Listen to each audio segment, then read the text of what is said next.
ட்ரம்ப்கிட்ட நேற்று கேள்வி கேட்டாங்க. அவருடைய அந்த பதிலும் கேள்வியும் இப்பொழுது நான் உங்களுக்கு தருகிறேன். அவர் பத்திரிகையாளர் கேட்குறாங்க, அவர் என்ன சொல்றாருன்னா, இட்ஸ் ஒரு இன்அப்ரோப்ரியேட், ஒரு சரியற்ற நடவடிக்கை என்று பெஞ்சமின் நேதன்யாகு எச்சரிக்கை. அப்படின்னு சொன்னால் அந்த பத்திரிகையாளருடைய கொஸ்டின் என்ன கேட்குறாங்கன்னா, நீங்கள் நெத்தன்யாகுவை எச்சரிக்கை செய்தீர்களா, அதாவது பேச்சுவார்த்தைக்கு இடையூறு என்று நீங்கள் எச்சரிக்கை செய்தீர்களா என்று பத்திரிகையாளர்கள் கேட்கிறார்கள். நீங்கள் போய் காணொலியிலே பார்த்து கொள்ளுங்கள். அதற்கு அவர் என்ன பரிசுறா, நேர்மையாக சொன்னால் அதை ஆம் என்பேன், இது எச்சரிக்கை அல்ல, மாறாக ஒரு முறையற்றது. பதில பாருங்க, இது எச்சரிக்கை அல்ல, மாறாக இது முறையற்றது என டொனால்ட் ட்ரம்ப் தன் கருத்தை வைத்திருக்கிறார்.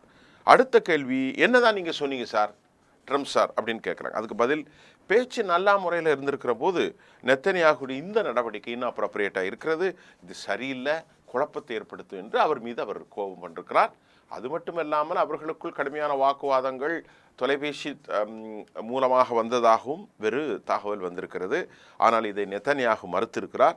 அமெரிக்காவினுடைய கவலைகள் என்னென்னா, இந்த டீல் முடிந்தால் தாராளமாக அணு ஆயுத தளங்களை பார்வையிடலாம் என்றெல்லாம் கூறியிருக்கிறார்கள் ஈரான். தற்போது சில இஷ்யூ ரைஸாக இருந்தாலும் ஈரான் சில டிமாண்டுகளை வைத்துள்ளதாகவும், தடையின்றி பார்வையிட IAEA வரலாம், 6வது கட்ட பேச்சுவார்த்தையில் ஒரு பாசிபிளான பிரச்சனைகள் இருக்கும் என்றும், அமெரிக்கா இதில் ஏதாவது ஒரு பின்னடைவை சந்தித்து விடக்கூடாது, இன்னும் சர்வதேசத்தில் தாங்கள் பெரும் ஜாம்பவானாக ஒரு இன்வின்சிபிள் ஃபோர்ஸாக இருக்க வேண்டும் என்று அமெரிக்கா விரும்புவது அது ஒரு ராஜதந்திர யுக்தி. ஏனென்றால் அமெரிக்காவில் 9 ட்ரில்லியன் இந்த ஆண்டு கடன் இருக்கிறது.